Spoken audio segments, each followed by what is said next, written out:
Have you ever noticed how music can take you where your brain can't go on its own? For me, music wasn't just background noise, it was an escape hatch. And honestly, I needed an escape hatch. I didn't know it back then, but my brain was wired differently. The kind of differently that makes you feel like everyone else got the life manual. You're still trying to figure out which way is up. Anxiety, fear, and this constant hum of dread were just the air that I breathed. But then I found something that made it bearable: music. So here's how music saved my sanity and my life. Music was my first coping mechanism. I didn't know I had ADHD as a kid. I didn't find out till I was in my 50s. So there was a lot of chaos in my life, not just external, but internal as well. When I was little, I used to listen to Wouldn't It Be Nice by the Beach Boys. It's still my favorite Beach Boys song. And I would pretend I was a normal teenage girl, the kind that laughs easily and plans her wedding even before she had a boyfriend. That song wasn't just catchy, it was a fantasy that I could live inside for 3 minutes at a time, because in there, I wasn't scared or lonely. I was hopeful, optimistic, even.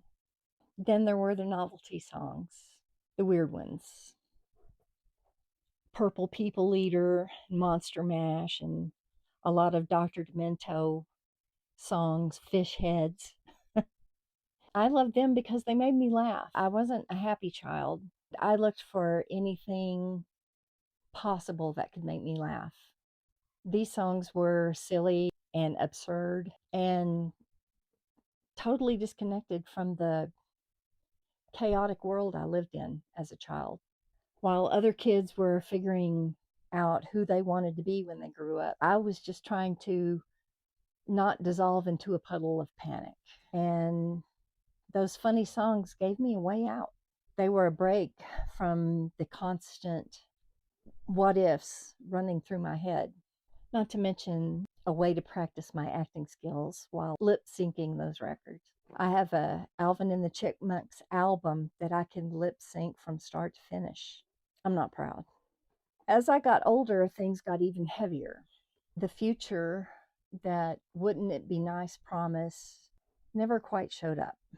Reality hit me like a brick thrown through my window. School, relationships, disappointment, depression, anxiety, the whole thing. That's when ELO released Out of the Blue with the first hit, Turn to Stone. That song really affected me. It builds frantic and urgent. It sounds like a plane taking off.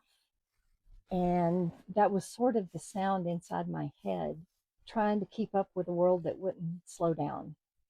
I would listen to it, and it made me feel less alone in the chaos, like someone else out there knew what it was like to have to turn to stone just to survive. And then my teenage years and early 20s, Radio Free Europe by R.E.M. came into my life. I can still remember hearing it for the first time. It was messy, jittery. It didn't care if you understood it, and that was perfect for me. That song cracked something open in my head. For the first time, I didn't feel broken constantly. I felt alive.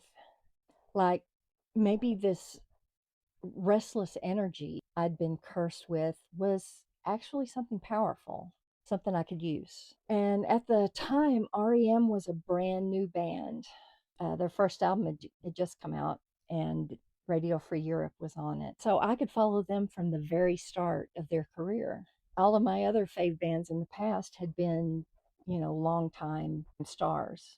But these guys were just starting. And it helped me feel like I was part of a community of like minded people, like I wasn't so alone. That's the thing about music. It meet you where you are. And at that point, I was a depressed, awkward teenager trying to find my footing in a world that didn't seem built for me at all. R.E.M. made confusion sound like freedom, and that changed everything. But the real test came later, in my mid 30s, when my mom died. There's no playlist that prepares you for that. I was raised by a single mom, and we were extremely close. I have no siblings. I just remember throwing myself into my punk records, The Clash, the Ramones, Black Flag, anything loud enough to drown out the grief I was going through. Punk didn't tell me everything was going to be okay. It told me that it was okay to scream about the fact that everything wasn't okay. And that's what I needed. I didn't need comfort, I needed noise. I needed permission to fall apart. Those songs were raw, and so was I.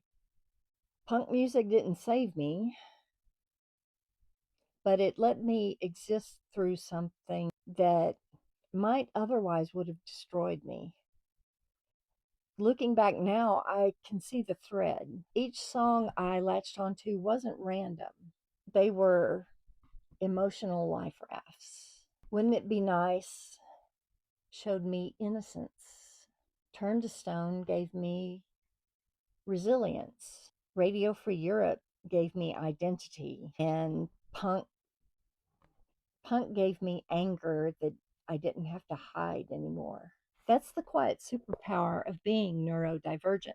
We feel everything too much all the time. But music gives that chaos a rhythm. It turns all the noise in our heads into something that we can actually dance to, or cry to, or just survive to. Now, when I look back at my playlist, I realize it wasn't just music. It was therapy before I could afford therapy. It was connection before I understood what connection even was.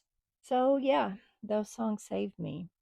Not in the dramatic movie ending way, more like in the, all right, I got through one more day way. Honestly, that's enough.